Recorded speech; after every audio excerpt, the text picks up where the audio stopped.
Hello प्यारे student, कैसे हैं आप लोग। उम्मीद करता हूँ सभी प्यारे स्टूडेंट अच्छे होंगे। तो फाइनली स्टूडेंट्स, बात करेंगे अपन इस वीडियो में आपके कक्षा 9वीं अर्धवार्षिक परीक्षा 2025-26 class 9th half yearly examination 2025-26 संस्कृतम, जो आपका आज का संस्कृत का पेपर हुआ था, तो उसका सॉल्यूशन अपन इस वीडियो में कवर करेंगे। तो इस वीडियो को देख के जो है आप लोग ये मिलान कर सकते हो कि आपका कितना प्रश्न सही हुआ है, कौन से प्रश्न सही हुए हैं, कौन से प्रश्न गलत हुए हैं। ठीक है, तो लेकिन आप लोग जो है अपने आंसर यहाँ पे मिलान कर लेना।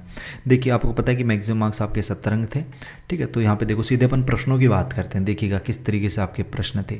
सबसे पहले खंड ए था स्टूडेंट्स आपका। ठीक है, खंड ए था, जिसमें से प्रश्न पहला था, वस्तुनिष्ठ प्रश्न थे कि का पुरा लब्ध्वी भवती, का पुरा लब्ध्वी भवती। ठीक है, और सेकंड प्रश्न था कि भ्रांतो बाल नामक। इस प्रश्न में यानी फर्स्ट क्वेश्चन में आपने क्या आंसर किया, इसमें शायद बाय वाला ऑप्शन राइट होगा। ठीक है, बाकी इसका कन्फ्यूजन है, तो आप लोगों को कमेंट में बताइए कि इसका राइट आंसर क्या होगा। प्रश्न सेकंड कि भ्रांतो बाल नामक पाठस्य क्रम अस्ति। ठीक है, तो भ्रांतो बाल जो नामक पाठ है आपकी बुक में, ठीक है, तो उसका चैप्टर क्रमांक कौन सा है, ठीक है, कौन से क्रम में है वो चैप्टर। ठीक है, तो वो आपका शायद पंचम पार्ट है। ठीक है, तो यहाँ पे सह वाला ऑप्शन कर लेना। और जो एनसीईआरटी का पुराना एडिशन है उसमें शायद 6 नंबर पे भी है ये चैप्टर, कई में पंचम है, तो आप लोग इसका सह वाला आंसर लाइट कर लेना। और नंदिन्या पाद प्रहारी रक्त रंचित अभवत, तो इसका राइट आंसर आप लोगों ने देवेश किया होगा। ठीक है, फिर स्वर्ण का कह कथा गृहीतोस्ति, तो इसका आंसर आ जाएगा आपका विश्व कथा शतकम। ठीक है, अगर किसी आंसर पे गलत टिक होता है तो वो आप लोग कमेंट बॉक्स में ज़रूर बताना। ठीक है, क्योंकि संस्कृत की बुक है जो कई बार हो जाती है गलती। देखो, राम शब्दस्य षष्ठी विभक्ति रूपम, राम शब्द रूप जो है उसकी षष्ठी विभक्ति में कौन सा रूप है। रामाभ्याम है, रामस्य है, रामे है, रामेशु, तो इसका राइट आंसर आपको रामस्य कर लेना है। बे वाला ऑप्शन अगर आप लोगों ने किया है तो आपका एकदम राइट आंसर है। ठीक है, पठ धातु लट लकार मध्यम पुरुष। अब देखो पठ धातु, अगर अपन, मैं यहाँ पे पठ धातु लिख देता हूँ लट लकार में। ठीक है, देखो क्या होती है, पठती। ठीक है, प्रथम पुरुष की बात करते हैं। प्रथम पुरुष में क्या होता है, पठती। ठीक है, फिर होता है आपका पठत। ठीक है, पठत इस तरीके से, और फिर चलती है क्या, पठंती, ये प्रथम पुरुष आ गया। फिर आता है प्यारे स्टूडेंट आपका मध्यम पुरुष, तो मध्यम पुरुष में आता है आपका पठसी। ठीक, क्या आता है, पठसी, और फिर पठत। ठीक है, क्या आता है, पठत, और फिर आता है आपका पठत। ठीक है, जिसमें विसर्ग नहीं आता। ठीक है, मतलब पठत ही होता है लेकिन इसमें विसर्ग नहीं होता। ठीक है, फिर आता है आपका लास्ट में उत्तम पुरुष में आपको जो है पठामी, पठावे, पठामे, इस तरीके चलता है। लेकिन इसने पूछा है लट लकार मध्यम पुरुष। ठीक है, अब यहाँ पे देखो मध्यम पुरुष ये है तो पठसी पढ़ता है पढ़ते, जबकि इसमें देखो पठसी भी नहीं है कहीं पर भी, पठथ भी नहीं है, पठत भी नहीं है। ठीक है, तो यहाँ पे इसका ऑप्शन ही नहीं है इसमें तो। ठीक है, तो आप लोगों ने इसमें क्या ऑप्शन करके आए हो एग्जाम में, ठीक है, वो जरूर बताना कमेंट बॉक्स में। और आपने टीचर को बताया नहीं कि इस प्रश्न में तो राइट आंसर ही नहीं दिख रहा। ठीक है, तो कई बार हो जाता है ऐसा। ठीक है, बाकी अगर आप लोगों ने पठत इस तरीके से, अगर इस यहाँ पे थ होता तो ये सही था। ठीक है, बाकी आप लोगों ने क्या किया एग्जाम में वो जरूर बताना। देखो, इदम शब्दस्य पुल्लिंग षष्ठी विभक्ते एक वचनम रूपम अस्ति। इदम शब्दस्य पुल्लिंग, यानी इदम शब्द रूप जो है ना वो पुल्लिंग में, उसकी षष्ठी विभक्ति का एक वचन क्या हो जाएगा, तो वो हो जाएगा अश्य। ठीक है, द वाला जो ऑप्शन अगर आप लोगों ने किया है तो ये आपका एकदम राइट आंसर है। फिर नेक्स्ट आपका प्रश्न था, देखो, निर्देश अनुसार रिक्त स्थानों की पूर्ति आपको करनी थी यहाँ पे कि जनह बही आगच्छति, यानी ग्राम शब्द का पंचमी विभक्ति में एक वचन। ग्राम शब्द का पंचमी विभक्ति में एक वचन क्या होता है, ग्रामात। तो फर्स्ट खालिस्तान में क्या आ जाएगा, ग्रामात। बहुत ही इजी प्रश्न थे अगर आपको शब्द रूप याद थे तो। ठीक है, इसमें ग्रामात आपको करना है स्टूडेंट्स, ग्रामात। फिर देखो, मलिका सह धर्म यात्राएं गच्छति, इसमें सखी शब्द का तृतीय विभक्ति में बहुवचन लिखना है। तो सखी शब्द का तृतीय विभक्ति में बहुवचन होता है सखी भी।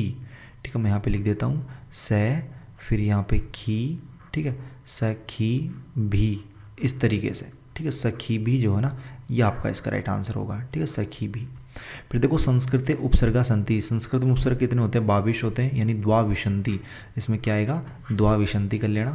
और रामस्य विवाह सह अभवत, तो सीता, सीता के साथ होता है। सीता शब्द का तृतीय विभक्ति में एक वचन क्या होता है, सीतया। ठीक है, सी बड़ी मात्रा लिखना। देखो, मात्राओं का ही खेल है। हिंदी और संस्कृत दो ऐसे सब्जेक्ट है जिनमें मात्राओं का ही खेल होता है। ठीक है, अगर मात्रा आपने आगे पीछे की तो वो आंसर गलत होता है। तो इसमें सीतया लिखना। ठीक है, ये पेन सही से नहीं चल रहा है, बाकी आप लोग जो है इसका आंसर सीतया लिखना। देखो, रामस्य विवाह से, हाँ इसमें तो सॉरी, ये किस में लिख दिया मैंने, ऊपर वाले में लिख दिया क्या, इस वाले में करना है। ठीक है, ये फोर्थ वाले का है, इसमें ऊपरले में तो द्वाविशंति आएगा। देखो, कृष्ण कल मेन है। ठीक है, लिख धातु में लट लकार प्रथम पुरुष, तो वो हो जाएगा आपका लिखती। ठीक है, क्या हो जाएगा, लिखती, कलमेन। ठीक है, लिखती। लिखती, इस तरीके से लिखती, ये ठीक है, लिखती इस तरीके से करना है आपको। ये पेन सही से नहीं चल रहा तो राइटिंग समझ में नहीं आ रही होगी, लेकिन मैंने जो बोल दिया ना उस तरीके से समझ लेना।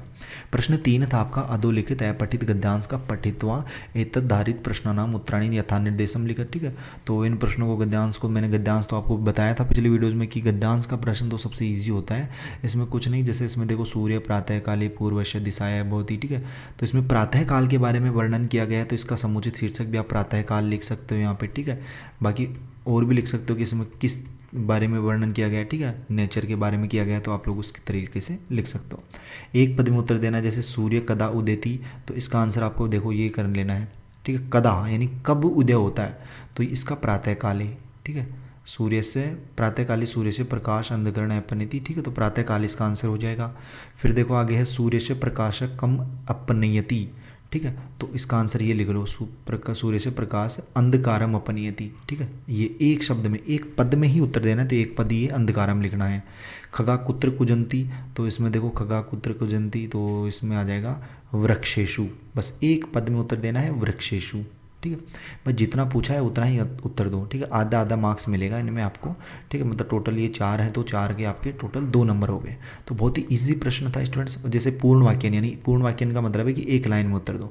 जैसे प्रातःकाले कृषका किम कुर्वन्ति, तो इसका देखो यहाँ पे जो कृषक क्या करते हैं, अगर आपने पूरा गद्यांश पढ़ा है तो, ठीक है, कि ग्रामेषु कृषका प्रातरांश कृत्वा हल सहितवान, ठीक है, बलिवर्धवान नीत्वा क्षेत्राणी प्रतिगच्छन्ति। ठीक है, इस तरीके से। फिर देखो अगला भी एक अपठित गद्यांश है, तो इसमें भी सेम वही करना है। तो गद्यांश वाले प्रश्न तो आपको ये समझ लीजिए फ्री के नंबर होते हैं गद्यांश वाले तो स्टूडेंट्स। ठीक है, फिर देखो यहाँ पे आपका खंड यानी व्याकरण वाला पोर्शन आता है। संधि है तो संधि विच्छेद, तो संधि मिलान कीजिए, और जिनकी संधि विच्छेद नहीं है उनका संधि विच्छेद कीजिए। जैसे मन है प्लस हर है, तो इसमें इसका संधि मिलान क्या हो जाएगा, मनोहर। ठीक है, मनोहर, इस तरीके से, मनोहर है, इस तरीके से इसका संधि वो हो जाएगा। और महेश है, महेश का संधि विच्छेद क्या होता है स्टूडेंट्स, आपने क्या किया है, महेश का संधि जो होता है महाप्लस ईश। ठीक है, महाप्लस ईश, और इसमें संधि कौन सी आपकी, गुण संधि। मैंने बताया भी था ये आपने एग्जाम से पहले जो वीडियोज़ में बताया था मैंने, कि महेश में आपकी जो है एक मात्रा है ऊपर, तो इसमें आपकी गुण संधि हो जाएगी। ठीक है, फिर इसमें देखो समास विग्रह आपको बताने थे। अगर आप लोग कमेंट करोगे ना स्टूडेंट्स, तो देखो 2 श्लोक आपको लिखने थे, मैंने बताया था कि 2 श्लोक भी याद कर लेना। देखो अगर आप लोग कमेंट करोगे ना, तो मैं कंप्लीट सॉल्यूशन, जैसे टोटल अपने कितने प्रश्न थे इसमें, टोटल अपने 21 प्रश्न थे, तो 21 के 21 प्रश्नों को सॉल्यूशन करके कंप्लीट इनकी पीडीएफ जो मैं टेलीग्राम पे और अपने एप्लीकेशन पे अपलोड कर दूंगा। अगर एप्लीकेशन पे बैच परचेस नहीं किया आप लोगों ने अभी तक, तो बैच को जरूर परचेस कर लेना। मैथ्स के इसमें क्वेश्चन जो आंसर है वो डाल दिए गए हैं। ठीक है, हिंदी के भी इसमें अपलोड हो गए हैं, जो आपको एग्जाम में 100% मिलेंगे। ठीक है, तो इस बैच को परचेस कर लेना। बाकी मैं इसमें जो पेपर हो गए हैं उनके कंप्लीट सॉल्यूशंस की पीडीएफ तो आपको इसमें फ्री ऑफ कॉस्ट मिलती है, तो वो मैं अपलोड कर दूंगा। ठीक है, या फिर टेलीग्राम ग्रुप पे भी अपलोड कर दूंगा, तो आप लोग वहाँ से देख सकते हो। बाकी जो है किसी प्रश्न में अगर कोई भी आपको पूछना हो, कुछ भी आपकी क्वेरी हो, तो वो आप बता सकते हैं, और जल्दी इसकी कंप्लीट सॉल्यूशन की वीडियो भी अपलोड कर देंगे अगर आप लोग कमेंट करोगे। तो बाकी अपन मिलते हैं जल्दी नेक्स्ट वीडियोज़ में सी होश हम जो उसके साथ। तब तक सभी प्यारे स्टूडेंटों को बाय, धन्यवाद, टेक केयर।